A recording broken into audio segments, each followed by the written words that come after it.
E aí, gente, beleza? Vamos então agora para mais uma aula nossa sobre eletrização e força elétrica, lei de Coulomb, beleza? Bom, a carga elétrica, a gente tem que entender ela como um desequilíbrio. Então, olha aqui no modelo planetário do átomo, né, que a gente conhece. A gente tem os prótons, a gente tem os nêutrons e os elétrons. Se a quantidade de elétrons que ficam aqui na eletrosfera e os prótons que ficam aqui dentro do núcleo, se essa quantidade ela empatar, a quantidade de elétrons for igual à quantidade de prótons, a gente não vai ter uma carga elétrica líquida em qualquer corpo, em qualquer átomo, porque a quantidade de positivos é igual à quantidade de negativos. Lembrando que o próton ele é portador de carga elétrica positiva e o elétron é portador de carga elétrica negativa, beleza? Então, o que a gente tem? Se o número de prótons for igual ao número de elétrons, a gente fala que o corpo está neutro. Se o número de prótons for maior que o número de elétrons, a gente fala que o corpo é positivo. Se o número de prótons for menor que o número de elétrons, o corpo é negativo. Então é assim, se está sobrando elétrons, corpo negativo. Se está faltando elétrons, corpo positivo. Se o número de prótons for igual ao número de elétrons, o corpo está neutro. Tá beleza? A gente tem agora a nossa chamada carga elementar.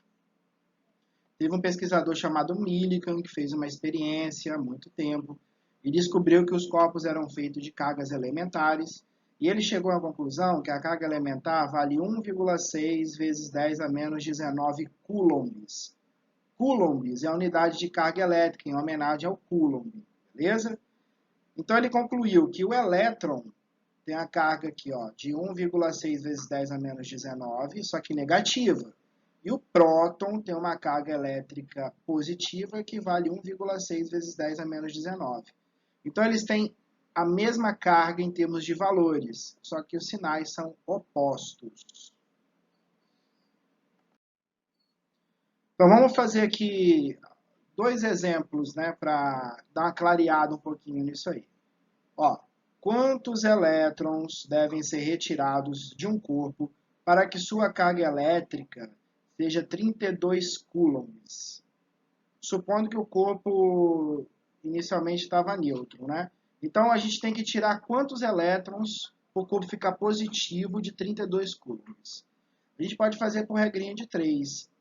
Um elétron tem 1,6 vezes 10 a menos 19 coulombs. 32 coulombs, a gente tem N elétrons retirados. Bom, resolvendo aqui a nossa regrinha de 3, multiplica cruzado, 1,6 vezes 10 a menos 19N é igual a 32. Então, 1,6 vai passar dividindo aqui, ó, com a potência.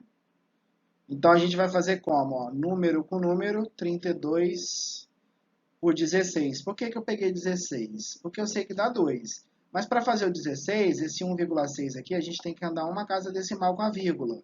Como a gente andou para a direita, a gente diminuiu aqui e aqui veio para menos 20. Então, 32 sobre 16 vai dar 2. 10 a 20 no denominador, passa para cima, 10 a mais 20 elétrons. Ou seja, são retirados desse corpo 2 vezes 10 a 20 elétrons para ele poder ter uma carga elétrica positiva de 32 coulombs. Se por um acaso fossem colocados essa quantidade de elétrons, essa carga, esse corpo ficaria negativo de 32 coulombs. Então, se retira elétron, corpo positivo. Se coloca elétrons, corpo negativo. Bom, aqui ó, a gente tem uma expressão que resume essa regra de 3 que a gente fez. A gente tem que Q é igual a mais ou menos N vezes Z. Quem que é esse N aqui, ó? Nessa equação, vamos olhar aqui. Quem que é o Q? Ó, representa a carga elétrica total em excesso ou em falta do corpo. Então, quem que é o N? N é o número de portadores de carga em excesso ou em falta. E é o módulo da carga elementar. Então, ó, o sinal de mais deve ser adotado quando o corpo apresentar excesso de prótons. E o sinal de menos quando o excesso for de elétrons. Então, mais se tiver mais prótons e menos se tiver mais elétrons. Vamos fazer outro exemplo aqui, ó. 2 vezes 10 a 10 elétrons são adicionados em um corpo neutro. Gente, se o elétron adicionado, esse corpo vai ficar o quê? Vai ficar negativo, né? Qual a sua carga elétrica final? Então, a gente tem N igual a 2 vezes 10 a 10. A carga elementar em módulo 1,6 vezes 10 a menos 19. E a gente quer a carga. Então, Q igual a N vezes E. Substitui o N, substitui o E. Aí faz a continha, número com número, ou seja, 2 vezes 1,6 dá 3,2. Potência repete a base, soma os expoentes. Beleza? Então aqui vai ficar 10 a menos 9 coulombs. Aí o que a gente precisa fazer? A gente tem que colocar o sinal de menos, né? Ó. Aqui vai ter que ter um sinal de menos. Por que o sinal de menos? Olha o que está falando aqui, ó. Menos quando tem excesso de elétrons. Então, tem excesso de elétrons, a gente coloca o sinal de menos. Ok? Agora vamos falar de processos de eletrização. Né? Porque uma coisa é você ter mais elétrons ou ter menos elétrons, ou estar empatado o número de elétrons com prótons e assim vai. Mas como que se faz isso? Como se causa um desequilíbrio no corpo? Então, nós teremos 3 formas de eletrização. Eletrização por atrito, eletrização por contato e eletrização por indução. A primeira dela, a eletrização por atrito, é o seguinte. Você tem 2 corpos neutros, um esfrega no outro, igual aqui, ó. Tem vidro e aqui tem lã. O vidro, ele está neutro, ou seja, a quantidade de positivos é igual a de negativos. A lã, ela está neutra. A quantidade de positivos é igual à quantidade de negativos. Quando você atrita, você pega e esfrega um no outro assim, ó. O que vai acontecer? A lã vai roubar elétrons do vidro. Aí o vidro vai ficar com falta de elétrons, ou seja, fica positivo. E a lã vai ficar com excesso de elétrons, ou seja, vai ficar negativo. Então, o que a gente tem? Ó, os 2 corpos podem estar neutros. Eles vão ficar, ó, ficam com cargas de mesmo valor. Se a carga da lã foi 10 coulombs, a do vidro também vai ser 10 coulombs. O que um ganha, o outro perde. Ficam com cargas de sinais opostos. Então, se a lã é 10, desculpa, se o vidro é 10, a lã é menos 10. Bom, mas quem ganha elétrons, quem perde, quem fica mais positivo, quem fica menos negativo, mais positivo, assim, quando você atrita um com o outro. Então, a gente tem aqui, ó, a chamada série triboelétrica, que está aqui. Então, isso já está tabelado, tal. Então, por exemplo, olha só, isopor. Se eu esfregar o isopor com a lã, como a lã está mais para cima, a lã vai ficar positiva e o isopor vai ficar negativo. Agora, se eu esfregar o isopor com silicone, o isopor, como está mais para cima, vai ficar positivo e o silicone vai ficar negativo. Então, quem rouba elétrons ou quem doa elétrons vai depender do tipo de ligação química, o tipo de material, dessas coisas assim. Então, essa é a forma de eletrização por atrito.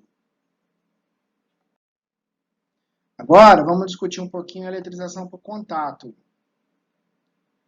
A eletrização por contato, a primeira coisa, os corpos têm que ser condutores. O que são condutores? São corpos que o elétron pode andar dentro dele tranquilamente, tipo os metais.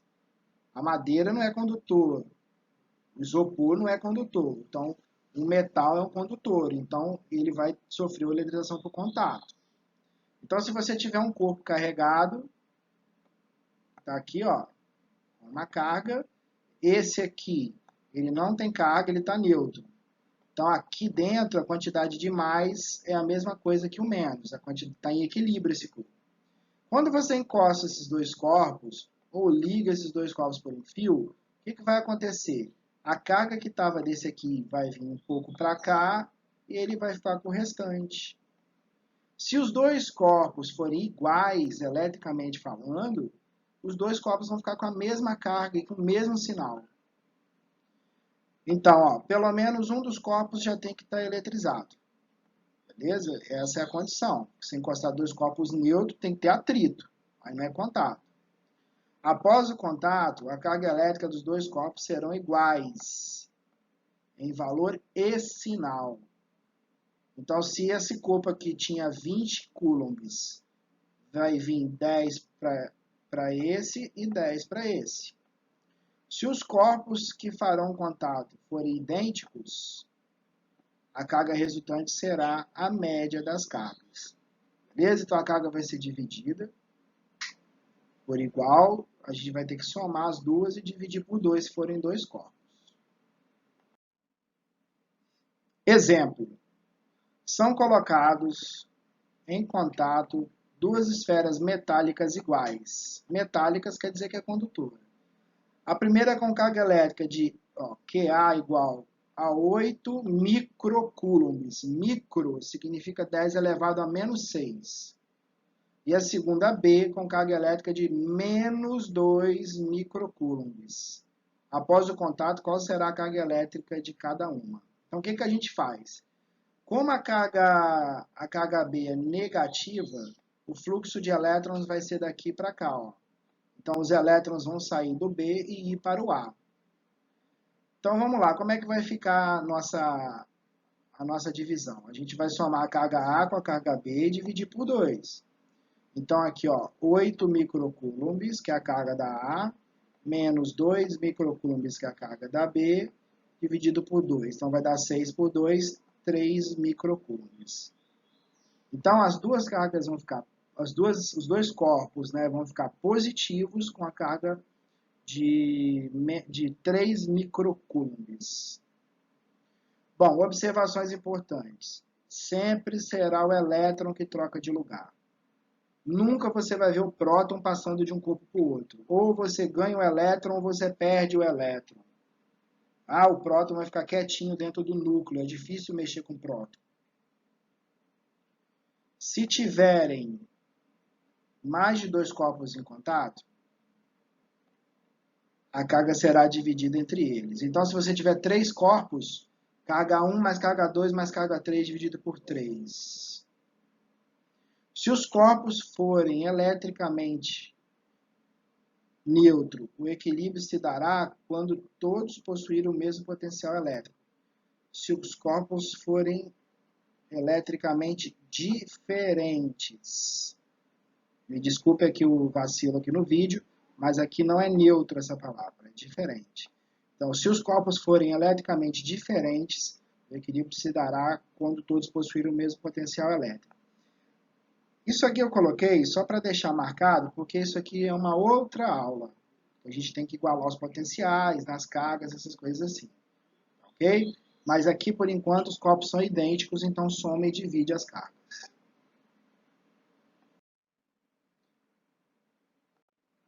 Agora, a gente vai falar da eletrização por indução. Indução, gente, a gente vai induzir o corpo a ficar carregado. Então, olha só, pensa aqui. Primeiro, a gente tem aqui um corpo neutro. Aí a gente chega com um bastão positivo perto desse corpo. O que acontece com esse corpo? O positivo atrai o negativo. Então, os elétrons desse corpo aqui vão querer se aproximar do bastão positivo. Então, a gente vai ter essa situação aqui, ó. Esse corpo aqui ele vai ficar polarizado. Os elétrons vieram para a esquerda, automaticamente vai ficar com falta de elétrons na direita, vai ficar cheio de prótons. Então, o corpo ficou polarizado. Quando o corpo está polarizado, o terceiro passo que a gente faz é fazer o aterramento. A gente liga um fio na terra. Beleza? Como esse bastão é positivo, ele está puxando os elétrons para si, ele vai puxar os elétrons que vão vir da Terra.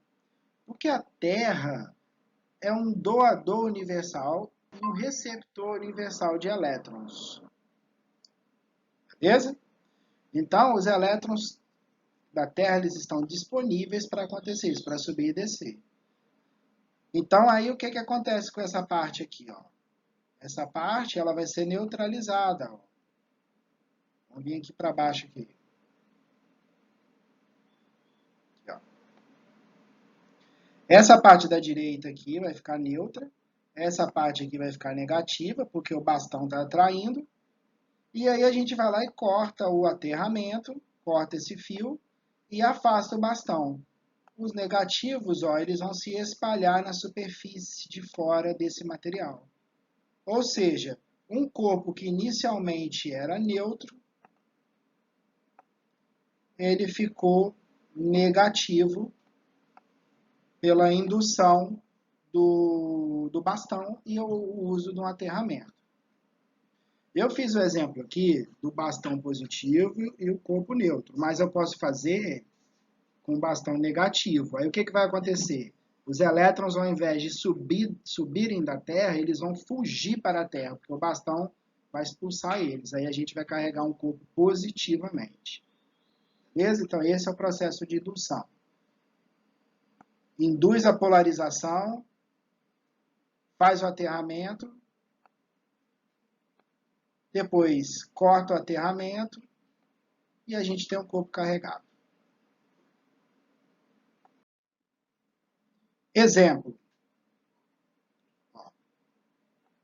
Raios são descargas elétricas de grande intensidade que conectam as nuvens de tempestade na atmosfera e o Sol.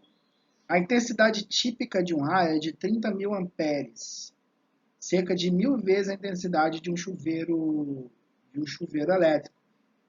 E eles percorrem distâncias da ordem de 5 quilômetros. Fez um comentário sobre o que acontece com o raio.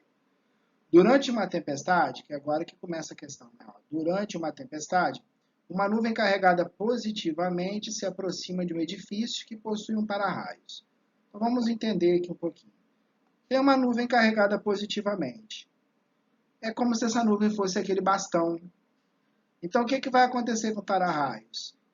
Isso aqui ele vai puxar os elétrons da Terra e vai ficar aqui na pontinha do para-raio, né? Ou seja, o para-raio vai ficar todo negativo.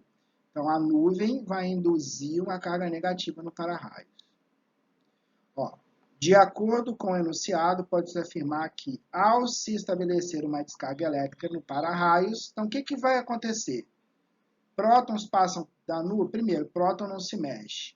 Próton passa do para-raio, próton não se mexe. Bom, elétrons passam da nuvem. Como que o elétron vai passar da nuvem se a nuvem está com falta de elétrons? Elétrons passam do para-raio para a nuvem. Sim, quando a diferença de potencial aqui no desenho for suficientemente grande para poder quebrar essa resistência que o ar tem, os elétrons do para-raio vão subir e chegar até a nuvem. Então, a resposta vai ser a letra D, não é isso? Os elétrons passam do para-raio para a nuvem. Então, esse é um exemplo de indução. Agora, a gente vai falar sobre força elétrica, chamada lei de Coulomb. Bom, primeira coisa, quando a gente tem duas cargas positivas, a gente tem o quê? Uma força de repulsão, elas não querem ficar perto.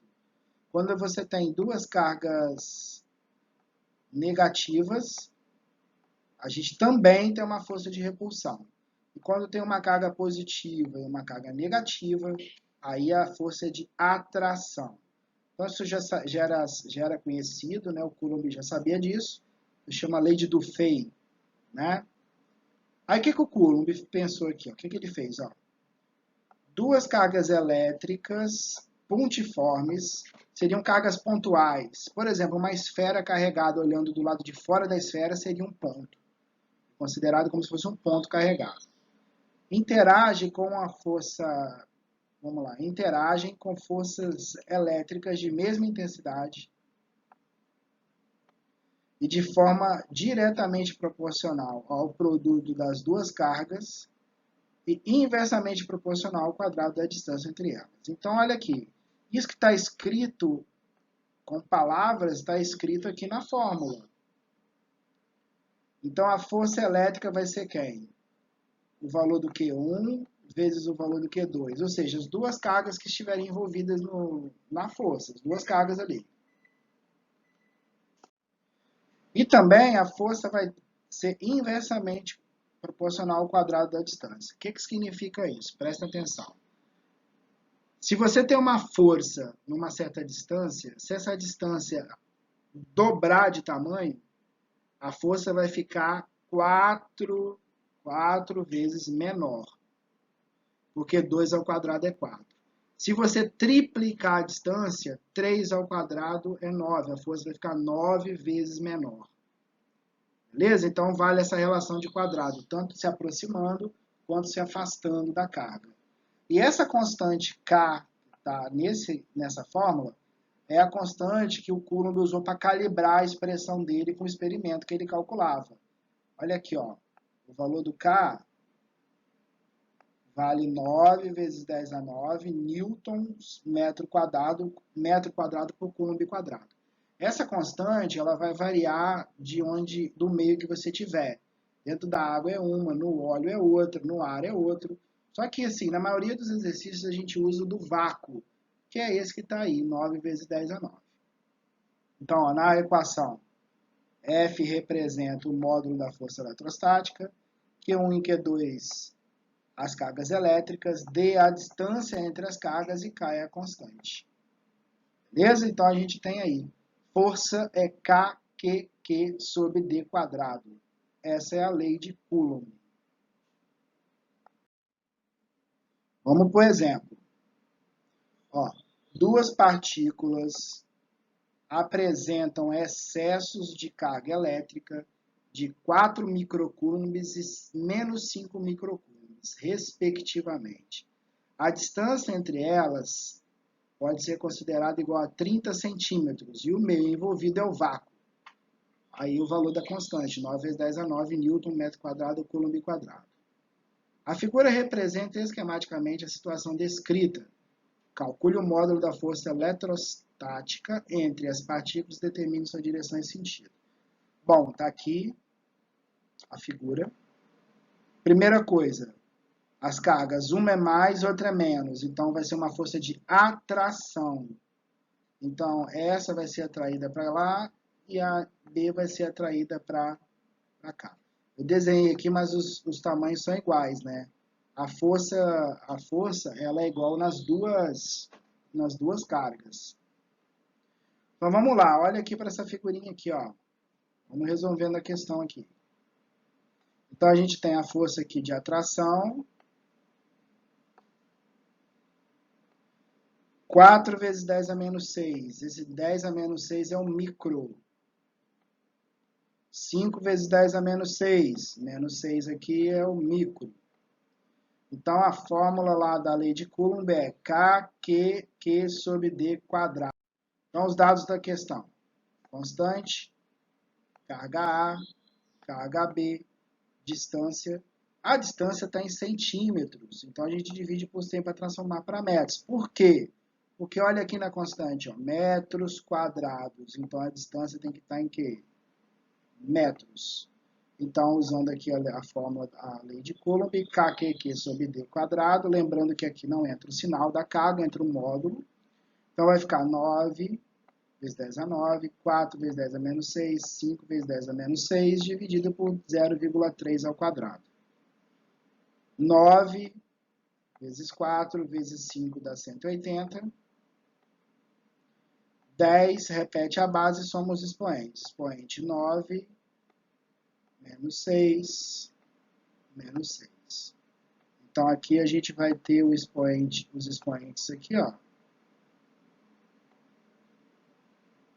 Indo para cá, vai dar 2.000 vezes 10 a menos 3, andando com a vírgula 3 casas para a esquerda, a gente vai ter a força igual a 2 newtons.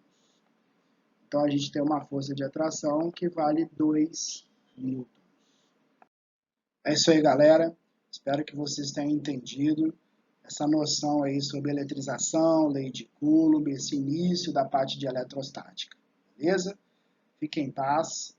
Tamo junto. Vamos praticar, fazer exercício para aprender. Ok? Até mais. Até o próximo vídeo.